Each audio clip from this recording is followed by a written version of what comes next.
Bonjour à tous. Bonjour. Le titre du message de ce matin, comment être certain que vous n'êtes pas sous la condamnation. Puis, on va parler de Paul, un petit peu, son expérience. Puis, c'est un message, en fait, que c'est pas le message que j'avais pensé faire cette semaine, mais on a lu une petite vigile matinale dans ce livre-là, Notre bonne nouvelle quotidienne. C'est un livre des textes à chaque jour de A.T. Jones et E.G. Waggoner. Puis il y a un texte de Waggoner qui nous a touchés cette semaine. Puis j'ai dit, bon, ben, je vais m'inspirer de ça pour vous présenter ce matin ce sujet. Qui est comme une question que peut-être on se pose. Puis Paul, lui, il reconnaissait que dans Romains 7, là, ce qu'Alain a lu tantôt, Romains 7, il dit « Je sais que le bien n'habite point en moi, c'est-à-dire dans ma chair. » On voyait c'est comme s'il est en train d'expliquer qu'il y a une dualité. Dans sa chair, il y a une force qui l'attire vers le péché, vers le mal. Puis il voyait aussi qu'il y avait une autre force qui l'attirait vers le bien, la loi de l'esprit. Puis il dit « Si je fais ce que je ne veux pas, ce n'est plus moi qui le fais, mais c'est le péché qui habite en moi. » Il disait aussi « Quand je veux faire le bien, le mal est attaché à moi. » Puis c'est là qu'il dit, ce qu'on va lire ici, « Misérable que je suis, qui me délivrera du corps de cette mort? Grâce soit rendue à Dieu par Jésus-Christ notre Seigneur. Ainsi donc, moi-même, je suis par l'entendement esclave de la loi de Dieu, et je suis par la chair esclave de la loi du péché. » Puis, le verset suivant, qui est le prochain chapitre, mais qui va vraiment ensemble, il dit, « Il n'y a donc maintenant aucune condamnation pour ceux qui sont en Jésus-Christ. » Donc, dans ce texte, se trouve une pensée qui fait naître dans l'esprit de plusieurs une question. Une question qui trouble beaucoup de personnes. Puis ils se disent, je crois à ce texte-là en théorie. Et je sais que Christ peut me purifier. Nous purifier de quoi? Du péché. Comme on le voit dans 1 Jean 1,9. Si nous confessons nos péchés, il est fidèle et juste pour nous les pardonner et pour nous purifier de toute iniquité. On dirait qu'en théorie, les chrétiens, on sait ces choses-là. Mais la question est, est-ce que j'ai confessé tous mes péchés? Et peut-être vous avez déjà demandé, est-ce qu'il n'y aurait pas un péché que j'aurais oublié dans mon passé? Je pense que, en tout cas, j'ai entendu souvent des personnes qui peut-être étaient anxieuses ou angoissées, même torturées par cette idée-là, que peut-être dans le passé, il y aurait un péché que j'aurais oublié de confesser. Donc, est-ce qu'on a cette question-là qu'on s'est déjà posée? Un péché qu'on aurait dans le passé qui nous condamnerait? Êtes-vous certain qu'il n'y a aucun péché qui vous condamne dans votre passé? C'est troublant pour plusieurs qui se disent, si seulement j'étais certain, alors je pourrais revendiquer cette promesse qu'on a vue. La promesse est croire qu'il n'y a pas de condamnation pour moi, qu'on n'est plus sous la condamnation. Donc, la question aujourd'hui, c'est comment est-ce qu'on pourrait arriver à la certitude qu'on n'est plus sous la condamnation? Puis en fait, c'est quoi la condamnation? Quelle condamnation? Qu'est-ce que ça signifie être sous la condamnation? Condamné à quoi? Et pour qui est la condamnation? Ou plutôt, qui mérite la condamnation? Vous savez qui mérite la condamnation? Satan. Oui. Puis nous, est-ce qu'on mérite la condamnation aussi? Oui. Ben oui, parce que la Bible nous dit tous sont péchés et sont privés de la gloire de Dieu. Donc tous, ça veut dire, est-ce qu'il y a quelqu'un qui est exclu à ça? Êtes-vous exclu là-dedans, ça, vous? On en mérite tous. On a tous péché. Donc on est tous privés de la gloire de Dieu. On mérite tous la condamnation. On la mérite. On a hérité. Oui, en fait. Puis c'est le Seigneur Jésus qui ne la méritait pas parce qu'il a vécu une vie sans péché, qui lui a pris la condamnation, n'est-ce pas? Puis, dans Romains 6, 23, la première partie du verset seulement nous dit « Car le salaire du péché, c'est la mort. » Donc, c'est ça la condamnation. Quand on dit qu'on est sous la condamnation, ça veut dire à cause du péché, que nous sommes tous des pécheurs, privés de la gloire de Dieu, bien, le salaire de ce péché-là, c'est la mort. Donc la condamnation, c'est quoi? On est des condamnés à mort. Ésaïe 59 nous dit, ce sont vos crimes qui mettent une séparation entre vous et votre Dieu. Ce sont vos péchés qui vous cachent sa face et l'empêchent de vous écouter. Donc, ce n'est pas qu'il ne veut pas nous écouter, mais nos péchés mettent une séparation entre nous et Dieu. C'est pas que Dieu veut... Il n'y a pas de problème du côté de Dieu, hein? C'est toujours notre côté à nous. Notre péché, il met un mur qui nous empêche de l'entendre. Parce que tant que ce péché-là est dans notre vie, bien, ça met une séparation avec Dieu. N'est-ce pas? Puis dans Romains 5, 18, la première partie du verset, puis on va voir la deuxième partie un peu plus tard.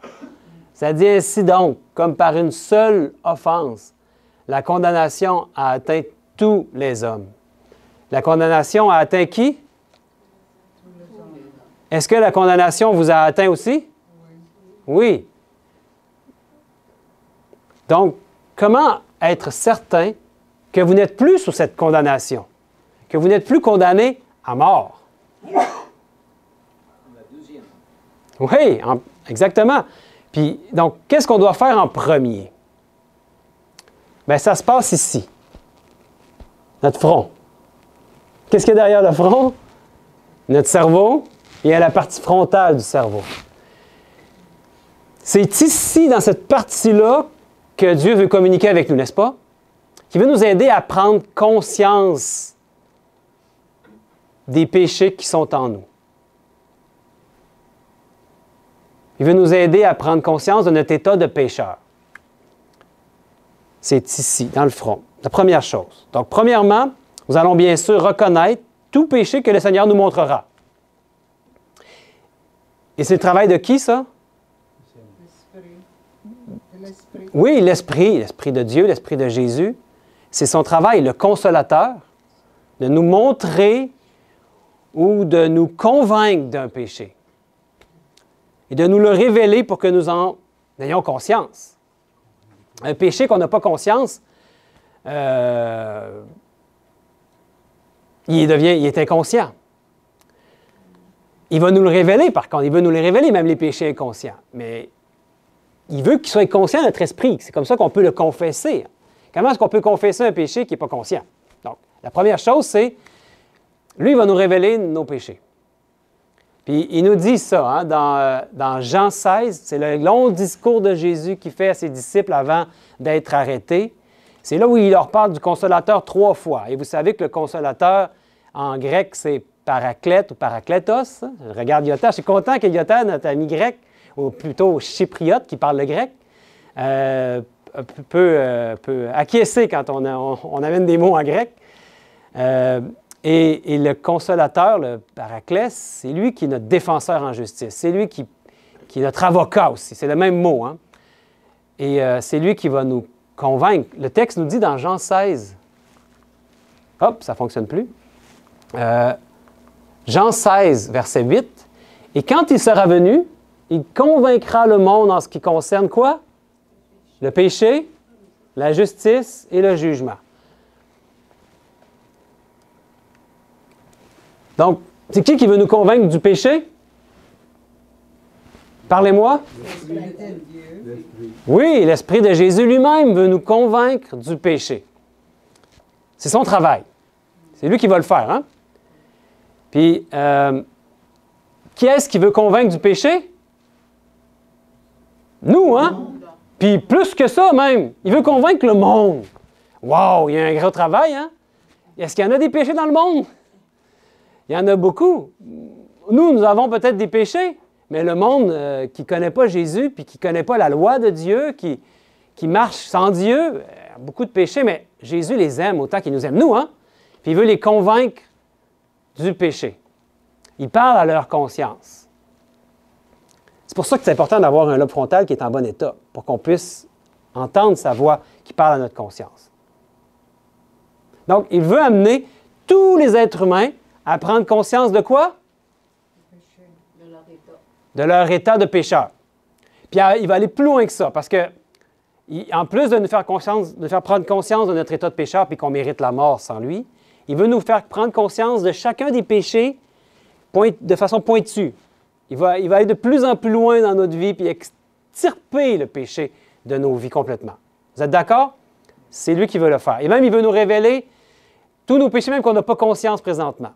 Et ça, il veut le faire, on dirait, par respect pour nous, puis par le fait qu'il sait que peut-être on ne sera pas capable de tout prendre d'un coup. Il va le révéler un à la fois, ou en tout cas, pas trop à la fois, parce que sinon, ça serait trop, hein? Vous l'avez peut-être déjà expérimenté dans vos vies, qu'une fois que tu as eu la victoire sur un péché, il peut t'amener un autre péché, il va te le révéler de plus en plus, de plus en plus. Donc, plusieurs prennent conscience de leur péché. Mais le problème est qu'ils s'arrêtent à mi-chemin. Au lieu de croire que le Seigneur pardonne ce péché et de recevoir sa paix dans leur cœur. Donc, ils s'arrêtent à mi-chemin. Ils s'arrêtent à prendre conscience, mais après, on dirait que l'autre partie est croire qu'il a pardonné ce péché-là et qu'il nous donne la paix. Ça, on a plus de difficultés parfois. On dirait qu'on a de la difficulté à se pardonner à nous-mêmes. Ça nous arrive. Pourtant, lui, il nous pardonne. Mais nous, est-ce qu'on se pardonne? Tu sais, lui, quand il pardonne, là, ça se fait en combien de jours? En combien d'années? En combien de temps? Une seconde? En millième de seconde. Même pas, hein? Il n'y a même pas de délai parce que, vous savez, aussi vite qu'il a dit que la lumière soit et que la lumière est arrivée, combien de délai il y avait entre les deux? Il n'y en avait pas de délai parce que sa parole, elle est créatrice. Instantanément, il parle et la chose arrive. C'est ça que la Bible nous dit. Est-ce qu'on y croit à la Bible? Donc, quand il dit « je te pardonne », combien de temps, combien de délai on peut mettre entre les deux? Il pardonne, c'est aussi puissant que de dire « je crée », quand il crée par sa bouche, il crée en toi un cœur pur, un esprit bien disposé. Il crée en toi, mon frère et ma sœur, le pardon, il t'enlève ce fardeau-là, de ce péché-là. Est-ce qu'on y croit vraiment? Et souvent, on a de la difficulté. On confesse notre péché, mais on s'arrête là, puis on dirait qu'on a de la difficulté à croire qu'on est vraiment pardonné. Mais pour Dieu, on est pardonné. On a confessé notre péché. Puis si on confesse notre péché, après, qu'est-ce qu'on devrait ressentir en nous? La paix et la liberté dans notre cœur. Parce que le péché nous rend esclaves. Mais quand on confesse nos péchés, bien, ça nous rend libres. C'est la liberté dont on parle. Hein? Que nous disent les Écritures, les Saintes Écritures sur le pardon? Vous le savez, Jean, son évangile est différent des autres. Puis dans les lettres de Jean aussi, c'est formidable l'expérience qu'il y a eu avec Jésus. Il dit dans 1 Jean 2, au verset 12, « Je vous écris, petits enfants, parce que vos péchés vous sont pardonnés à cause de son nom. » Amen! J'ai pas entendu beaucoup d'Amen? Amen! Gloire à Dieu, mes petits-enfants. Lui, il était rendu plus vieux quand il a écrit ça sûrement, fait qu'ils appelaient tous ses petits-enfants. Puis, il dit, nos péchés sont pardonnés. Est-ce qu'on le croit? Puis c'est à cause de son nom. Ah, merveilleux. Puis là, après ça, s'il vous montre d'autres péchés, parce qu'il va vous en montrer d'autres, peut-être qu'il y en a d'autres dans votre vie, bien, confessez-les et croyez qu'ils sont pardonnés. Et conservez toujours sa paix. Pourtant, des personnes sincères se privent d'une bénédiction et s'enfoncent dans des ténèbres parce que quand elles confessent leurs péchés, elles ne reçoivent pas le pardon ou elles ne laissent pas le pardon les atteindre et ne remercient pas Dieu pour la liberté qui doit en résulter. Écoutez bien ce qui suit, OK? C'est probablement le plus important du message. Ce qu'on va dire, puis ça, j'ai trouvé ça dans le petit livre ici. C'est formidable. Il disait, « Avez-vous réalisé que l'idée selon laquelle nous ne sommes pas reconnus libres de toute condamnation, tout en ayant néanmoins confessé tous les péchés dont nous avons connaissance, porte en elle une sérieuse accusation contre Dieu? » Est-ce qu'on a réalisé ça? En fait,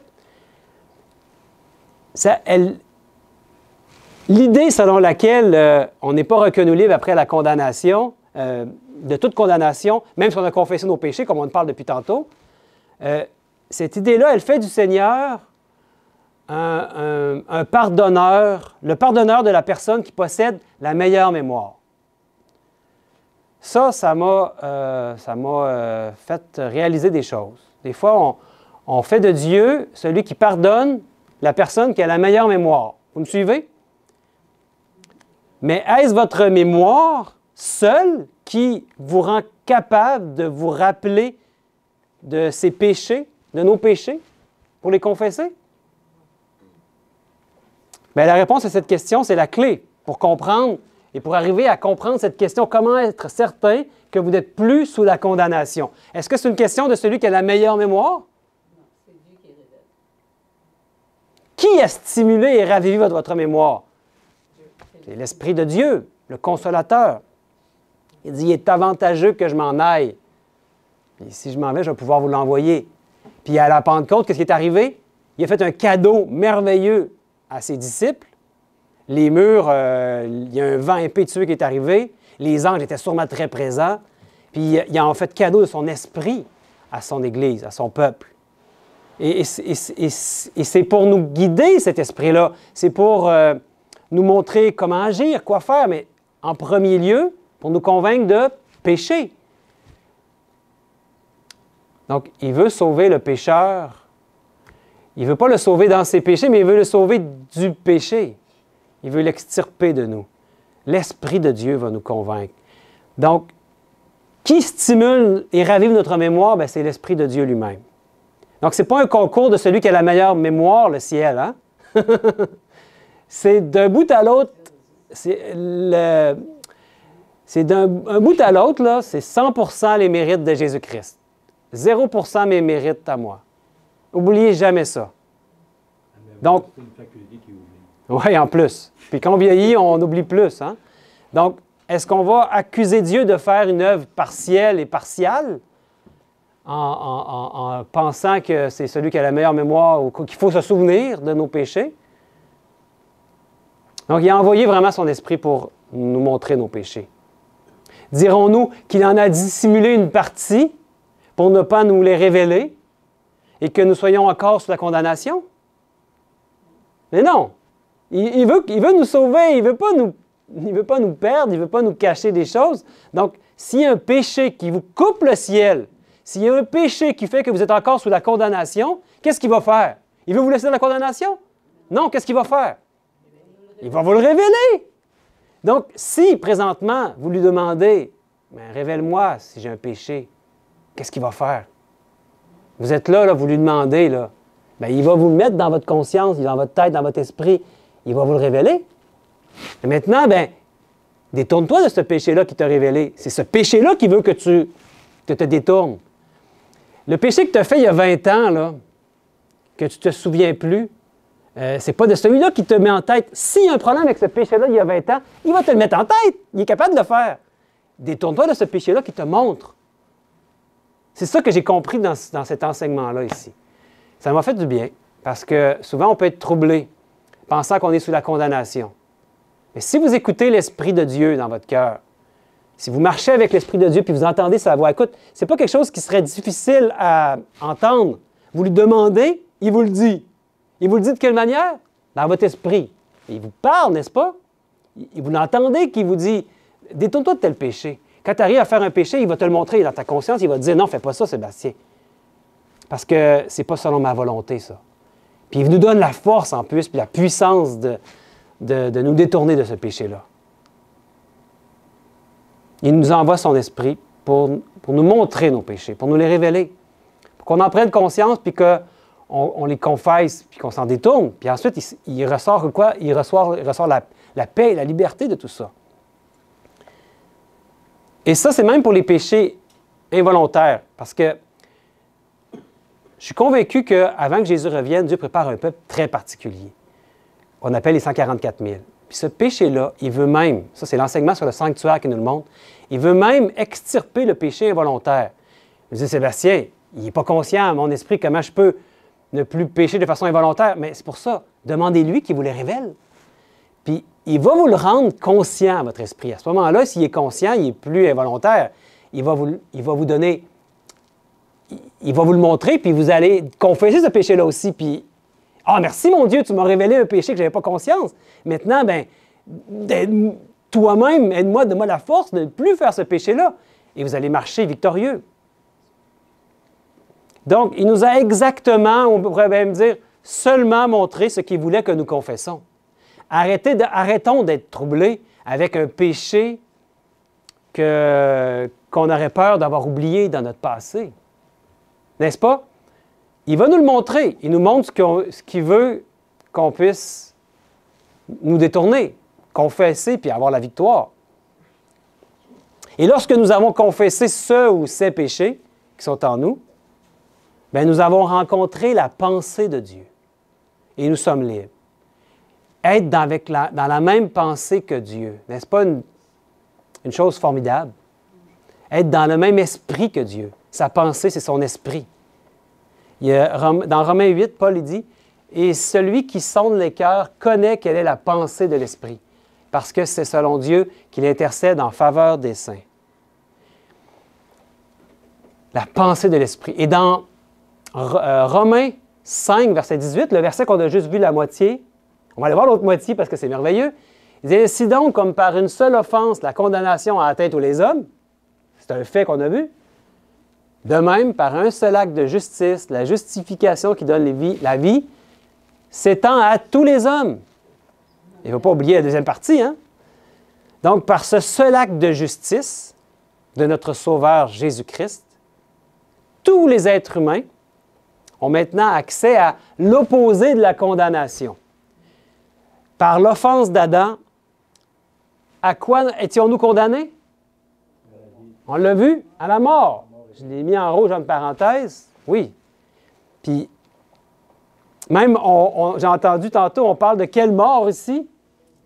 Pas la première mort. La première mort, on en meurt et on ressuscite de cette première mort-là. Et la Bible nous dit, heureux ceux qui ont part à la première résurrection. Et non pas la deuxième résurrection, parce que la première résurrection, c'est celle quand Jésus revient. Les morts en Christ vont ressusciter. La deuxième résurrection va avoir lieu beaucoup plus tard, quand ça va être le temps du jugement final, l'exécution du jugement. Et ceux qui vont ressusciter pour la deuxième résurrection, ressuscitent pour quelle mort? La mort éternelle, qu'on appelle la deuxième.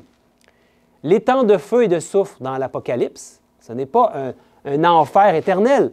La Bible nous dit, l'étang de feu et de soufre, c'est la deuxième mort, la mort éternelle. Donc, on est, par cet acte de justice, tous les êtres humains ont maintenant accès à ne plus être sous la condamnation de la deuxième mort, la mort éternelle.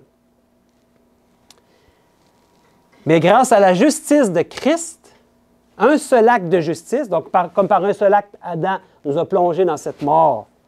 Par un seul acte de justice, nous sommes aussi plongés dans l'opposé de la condamnation qui est la vie. La vie. L'opposé de la mort, c'est la vie éternelle. On n'était pas destiné à juste une vie pour quelques années sur cette terre. On est destiné à ne jamais mourir. Wow! À vivre la vie qui ne s'arrête jamais. Oui, en présence de Dieu en plus. On va vivre de sa vie, parce que lui, il est la résurrection et la vie, notre Sauveur. On a tous maintenant accès à cette vie, tous les êtres humains. Mais ce n'est pas tous les êtres humains qui en veulent de cette vie. Il y en a qui préfèrent la mort, c'est bizarre. Ils ne savent pas. C'est pour ça qu'il veut que nous qui le savions maintenant, qu'ils savons maintenant, pardon, nous puissions aller vers ces gens-là pour leur dire qu'ils sont délivrés de la mort. Ils ont accès à ne plus être sous la condamnation de la mort par cet seul acte de justice qui donne la vie. On a un problème avec le péché, n'est-ce pas? Et notre Créateur veut nous les révéler, nos péchés, afin que nous puissions en prendre conscience. Puis il veut même purifier notre conscience. Le mot « pur », là, je me souviens quand j'étais dans l'alimentaire, puis on écrivait il fallait écrire des allégations. Quand tu utilises le mot « pur », là, t'es mieux de te lever de bonne heure, il faut que ça soit vrai. Faut que vraiment tu utilises des ingrédients que tu es capable de prouver qu'ils sont purs. C'est pas évident. Mais par rapport à nos vies, wow, là, Dieu veut aller jusque-là avec nous, nous donner, de purifier notre conscience. Ça veut dire que notre conscience, là, elle est en paix. Mais si, c'est pas si compliqué, dans le fait. Si vous répondez aux appels de Jésus-Christ qui essaie de vous convaincre du péché, puis si vous l'entendez, bien, vous allez l'entendre parce que vous l'avez demandé. Osez lui demander de vous révéler les péchés qui sont en vous. Osez confesser vos péchés et croyez-y qu'il vous a pardonné.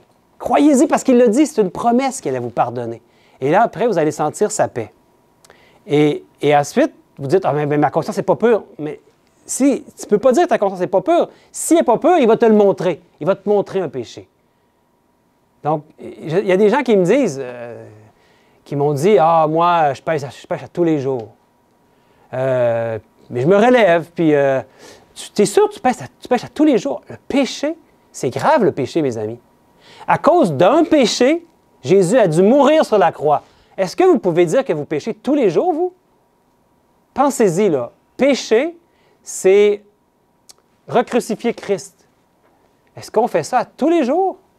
La main levée, je veux dire, là. Peut-être qu'il y a des péchés qu'on n'a pas conscience, involontairement, que le Seigneur va vous montrer. Mais des péchés contre la loi de Dieu que vous feriez à tous les jours, quand on est chrétien, j'espère que vous n'êtes pas dans cette situation-là, parce que ça serait une situation difficile. Parce que là, à chaque jour, on serait dans une situation où on est sous la condamnation, quand on est dans le péché. Peut-être si on vit dans le péché et qu'on en a conscience, et là, le Seigneur, il nous le montre. À chaque jour, il nous le montre. Puis là, peut-être on endurcit notre conscience. Comment dire ça? On devient que on ne veut plus entendre la voix de Dieu parce que ça nous achale de savoir notre péché. Puis là, peut-être qu'on vient qu'à se convaincre, qu'on s'illusionne qu'on n'est pas dans le péché. Parce que ce n'est pas une situation qui est plaisante à être. On ne voudrait pas vivre toujours dans cette idée-là qu'on est sous la condamnation. Donc, on vient qu'à se faire on se ment à nous-mêmes. Peut-être qu'on peut être dans cette situation-là.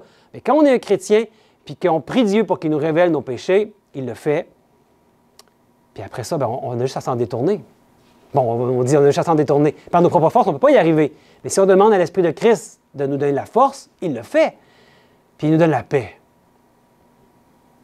Donc, il veut nous purifier, il veut rendre notre conscience pure. Croyez qu'il le fait et qu'il va le faire. Si jamais ce n'est pas le cas dans votre vie, mettez-vous pas un fardeau. Le fardeau, il l'a pris, Jésus-Christ. Puis il nous donne l'assurance de notre salut, tant qu'on reste en communication avec lui. Si une journée vous tombez, bien, on a un avocat auprès du Père. Puis il va nous relever. Puis il veut qu'on arrête de pécher. Il ne veut pas qu'on tombe à tous les jours. Ça n'aurait pas de sens, un chrétien qui tombe à tous les jours. Mon Dieu, fait que j'arrête de tomber, puis que je me relève, puis que tu me gardes debout. Puis n'oubliez pas, ce n'est pas un concours de mémoire. Le salut, ce n'est pas un concours de mémoire. On n'a pas à se souvenir des choses qu'il ne nous a pas montrées. Mais il va nous montrer les choses qu'il veut qu'on délaisse. Vous ne trouvez pas que c'est un fardeau qui enlève sur nos épaules? C'est une bonne nouvelle. Oui, c'est vraiment une bonne nouvelle que j'ai découvert. Moi, en tout cas, on dirait qu'on a besoin de bonnes nouvelles comme ça. Il n'y en a pas beaucoup des bonnes nouvelles dans notre monde. Hein? Puis l'Évangile, c'est une vraie bonne nouvelle. Ce n'est pas une mauvaise nouvelle. Donc, on n'a rien à craindre. Ce matin, on a eu un beau temps de croissance qui nous disait ça, hein, qu'il y avait, il y en a combien de 365 passages dans la Bible qui nous disent « Ne crains pas » ou « N'aie pas peur ». Ça veut dire qu'il y en a une par jour. À chaque jour, on pourrait prendre à chaque jour un de ces passages-là et se rappeler à quel point on n'a rien à craindre parce que Dieu est avec nous. On a seulement à écouter sa voix. Est-ce qu'on est capable de discerner sa voix parmi toutes les autres? Là est la question. Est-ce que on la connaît, sa voix? Si on dit, oui, c'est mon ami Jésus. Mais si c'est ton ami, tu vas reconnaître sa voix. Donc, est-ce qu'on est capable de reconnaître la voix de notre Seigneur dans notre conscience? Je pense que de plus en plus qu'on le prie, de plus en plus on est capable de reconnaître quand il nous parle dans notre cœur. Oui, on aimerait ça que comme Paul là, ou comme d'autres prophètes, on aille qui nous parle, que le ciel s'ouvre puis qu'on entende sa voix. Mais c'est dans notre cœur. C'est aussi fort, vous savez. entendre sa voix dans notre cœur. On n'a pas besoin d'un signe miraculeux. Le miracle, il est déjà fait en Jésus-Christ. Il a donné sa vie pour nous. Puis là, il veut nous parler dans notre cœur. Et vous le savez qu'il vous parle. On le sait. Donc maintenant, qu'est-ce qu'on a à faire? C'est d'écouter sa voix. Sa voix veut nous convaincre du péché, de nos péchés. Il veut toutes les enlever de notre vie. Il veut nous purifier même de tout péché et purifier nos consciences. Et il dit dans Hébreux 9, « Car si le sang des taureaux et des boucs et la cendre d'une vache répandue sur ceux qui sont souillés sanctifie et procure la pureté de la chair, combien plus le sang de Christ, qui par un esprit éternel s'est offert lui-même sans tache à Dieu, purifiera-t-il votre conscience des œuvres mortes, afin que vous serviez le Dieu vivant. » C'est bien la manière qu'il qualifie le péché, hein? Ce sont des œuvres, comment il les qualifie? Mortes. Alors, le péché, c'est ça, mes amis, c'est des œuvres mortes. Moi, j'aime mieux faire des œuvres vivantes. En fait, c'est les œuvres de Christ qu'il veut faire par nous. Et Christ, lui, il est bien vivant. Et ses œuvres sont vivantes, parce qu'il est l'esprit et la vie. Et Job, il a eu toute une expérience, hein? Sa foi a été mise à rude épreuve. Et dans Job 11, dans la version Osterwald, il est dit, « Si l'iniquité est entre tes mains, éloigne-la, et que le crime n'habite point dans tes tentes. Alors certainement tu lèveras ton front sans tache, tu seras raffermi, et tu ne craindras rien. » Encore, on ne craindra rien. C'est sûrement un des 365 passages, hein, moyennant. Ton front sans tache. Donc, vous savez où se trouve notre conscience, on l'a dit. C'est ici. Pourquoi il parle du front aussi sans tache? Dieu, il le sait, lui, que c'est par ici qu'il veut communiquer avec nous. Derrière le front, le lobe frontal.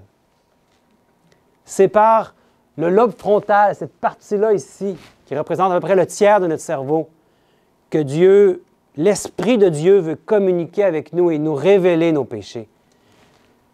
Donc, voilà pourquoi la bataille spirituelle, on peut vraiment dire qu'elle se situe où? C'est la bataille du lobe frontal, mes amis. On est plongé dans cette guerre spirituelle, une guerre pour notre lobe frontal. En fait, quand on dit lobe frontal, on peut dire conscience, c'est la même chose. Et comment est-ce qu'il veut la rendre, notre conscience? Pure. Est-ce que c'est possible par vos propres moyens d'avoir une conscience pure? Non! Je comprends ta passion de répondre, mais seulement lui peut nous donner une conscience pure. Sinon, c'est des œuvres mortes qu'il y a en nous. Et il va le faire. Ayez aucun doute de ce qu'il veut faire. Donc, on est d'accord que tout ce qui pourrait affaiblir cette partie-là de notre cerveau, le lobe frontal, tout ce qui pourrait l'affaiblir, je pense que pour l'ennemi, ça devient comme une arme de guerre. On est en guerre, donc c'est comme une arme que lui utilise contre nous, contre le peuple. Le peuple de Dieu, là, il ne l'aime pas. Hein? Donc, s'il peut affaiblir son lobe frontal pour qu'il soit plus capable d'entendre la voix de Dieu, qui est si importante à entendre, parce que c'est comme ça qu'on va savoir qu'il va nous convaincre de péché, puis qu'on va pouvoir, par son esprit, arriver à la repentance, à la confession de nos péchés, puis qu'on va sentir sa paix, puis qu'on va avancer de victoire en victoire. Il le sait, ça, Satan. Il sait comment ça fonctionne. Donc, étudions tout ce qui pourrait être un problème, qui pourrait affaiblir notre lobe frontal. Et vous savez, j'avais déjà fait un enseignement sur le sujet que toutes les personnes déprimées ont un lobe frontal affaibli. Ils sont capables de voir ça parce que quand on dit que le lobe frontal est affaibli, ça veut dire qu'il y a moins de sang qui circule. Ils font des scans du cerveau, là, des TEP scans, puis ils voient les points de chaleur dans le cerveau. Ils sont capables de voir que les personnes déprimées ont tous un point en commun, c'est qu'il y a moins de sang qui circule dans la partie frontale du cerveau. Donc, ça peut arriver qu'on vive une dépression, mais si on a notre mode de vie entraîne un lobe frontal qui soit affaibli, bien, on risque de tomber dans la dépression beaucoup plus profonde et avoir de la difficulté à entendre la voix de Dieu. Ça ne veut pas dire que c'est impossible, mais tout ce qui l'affaiblit, c'est ça qu'on devrait étudier puis comprendre c'est quoi les armes de l'ennemi contre nous. Et mon prochain message qui va avoir lieu au camp meeting va être justement sur ce sujet-là. Je ne vais pas aller trop loin là-dedans parce qu'il y a trop à dire puis on n'a pas assez de temps.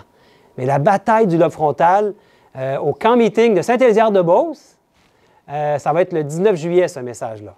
Ça va être sur la bataille du lobe frontal. Il va y avoir plein d'autres messages qui vont nous aider aussi à reconnaître les pièges de l'ennemi qui veut nous tromper. Puis on va terminer par un passage d'Ézéchiel. Ézéchiel a eu une mission. Puis je trouve que sa mission ressemble à celle du peuple de Dieu à la fin. Vous savez, dans Apocalypse chapitre 10, je vois ça comme la mission du peuple de Dieu. Puis il y a un petit livre, le livre de Daniel, que quand son peuple l'a étudié, ils ont compris, ils ont eu beaucoup de révélations de Dieu. Et ce petit livre-là, il dit, tu dois le manger. Il va être doux comme du miel dans ta bouche, puis amer dans tes entrailles. Parce qu'après, la révélation de Daniel leur montrait que le sanctuaire qui allait être purifié, la terre, ils pensaient que c'était la terre, eux, que Jésus allait revenir en 1844. Et il n'est pas revenu. Puis ça a été amer dans leurs entrailles. Et il y a quelque chose de similaire qu'on voit dans Ézéchiel. Puis on va lire quelques versets en terminant ce message. Ézéchiel, chapitre 3, on ne voit pas bien, mais c'est 1 à 3. Il me dit, « Fils de l'homme, mange ce que tu trouves, mange ce rouleau, et va, parle à la maison d'Israël. » J'ouvris la bouche, et il me fit manger ce rouleau. Il me dit, « Fils de l'homme, nourris ton ventre, et remplis tes entrailles de ce rouleau que je te donne. » Je le mangeai, et il fut dans ma bouche, doux comme du miel. C'est la même expression que dans Apocalypse 10. Donc pour lui, manger la parole, manger les Saintes Écritures, c'est doux comme du miel pour nous. Puis, il y a un message pour le peuple de Dieu, qui doit aller donner, pour la maison d'Israël. Verset 4, il me dit, « Fils de l'homme, va vers la maison d'Israël, et dis-leur mes paroles. Car ce n'est point vers un peuple ayant un langage obscur, un langage inintelligible que tu es envoyé. C'est à la maison d'Israël. » Il y a un message pour ce peuple-là. Ce n'est point vers de nombreux peuples ayant un langage obscur, une langue inintelligible, dont tu ne comprends pas les discours. Si je t'envoyais vers eux, ils t'écouteraient.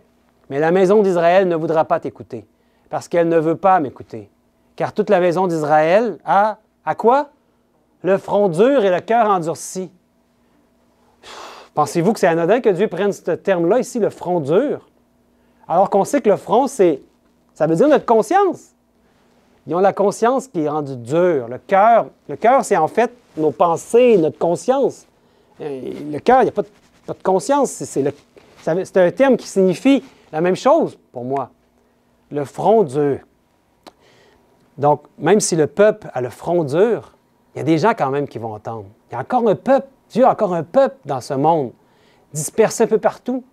Ils ne sont juste pas encore dans la bergerie, mais il y a des gens, puis présentement, ils ont peut-être le front dur. Mais Dieu va se charger d'attendrir leur cœur. Et ça se continue ici au verset 8. « Voici, j'endurcirai ta face pour que tu t'opposes à leur face. J'endurcirai ton front pour que tu t'opposes à leur front. Je rendrai ton front comme un diamant, plus dur que le roc. » Pour moi, le diamant, c'est le symbole de pureté. Il veut rendre notre conscience pure, il veut la purifier. Ne les crains pas. On n'a rien à craindre, encore une fois. Quoi qu'il soit une famille de rebelles. Il me dit, « Fils de l'homme, reçois dans ton cœur et écoute de tes oreilles toutes les paroles que je te dirai. » Écoutez la voix. Pour écouter la voix de Dieu, il faut avoir une conscience qui fonctionne bien, un lobe frontal qui fonctionne bien. Là, on va être capable d'écouter de nos oreilles et recevoir dans notre cœur les instructions de Dieu. Et surtout, se détourner de nos mauvaises voies, de nos péchés. Et c'est formidable ce qu'il veut faire avec son peuple. On a le Père et le Fils dans le ciel qui nous aiment tellement. Dans l'Apocalypse, c'est le livre du Père et du Fils, hein, vous savez ça? On parle du Père, on parle de l'agneau. L'agneau de Dieu qui est Jésus-Christ. Et dans Apocalypse 14, qui est le livre central, qui est en même temps comme l'apogée, la conclusion, si on veut, de ce livre-là, c'est ce qu'il veut faire avec son peuple. À la fin, avec Jésus revienne, il nous dit quelque chose dans Apocalypse 14, verset 1. « Je regardais et voici l'agneau se tenait sur la montagne de Sion. Et avec lui, 144 000 personnes qui avaient son nom et le nom de son Père écrit où? Sur leur front, dans notre conscience. » C'est ça que ça veut dire. Hein? C'est là qu'il veut écrire son nom. Le nom de qui? Du Père et de l'agneau, du Fils. Amen! C'est formidable! On a un Dieu merveilleux. Donc, ses serviteurs, dans Apocalypse 22, et ses serviteurs le serviront, ils verront sa face, et son nom sera sur leur front. Il met son nom dans notre conscience. Donc, je prie Dieu que nous puissions avoir la certitude que nous ne sommes pas ou ne sommes plus sous la condamnation. Parce que l'Esprit de Jésus-Christ habite en nous. Puissions-nous être en mesure de discerner sa voix qui parle à notre cœur, à notre conscience. Et qu'il puisse rendre notre front comme ce qu'il a dit à Ésaïe, un front comme un diamant, aussi dur que le roc. Et c'est lui qui va le faire, hein? Dieu va nous donner cette conscience-là pure comme un diamant, pour qu'on puisse résister au diable, parce que lui, il veut nous détruire. Mais Jésus-Christ, il veut nous sauver, même il nous a déjà sauvés en Jésus-Christ. Amen. Que Dieu nous guide. On pourrait se lever, si vous voulez bien, et prier Dieu. Bon Père éternel, nous te prions, bon Père, que tu nous donnes une conscience pure. On le sait que peut-être présentement, il y a des péchés qui sont en nous. Puis peut-être des péchés qu'on n'a pas conscience, involontaires. Bon Père, révèle-nous ces péchés involontaires et fais qu'on se détourne des péchés pour lesquels nous avons conscience. Qu'on ne s'arrête pas là, qu'on puisse les confesser devant toi et te dire, bon Père, peut-être avec des larmes et à genoux, qu'on veut se détourner de ces péchés que tu nous montres.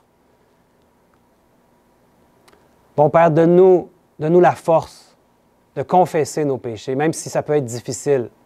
On sait que c'est toi qui vas nous donner cette force et qui va nous donner la puissance de vaincre le mal. En nous-mêmes, on n'a pas cette puissance. Notre chair est faible. Alors, bon Père, fais le travail que toi seul peux faire en nous.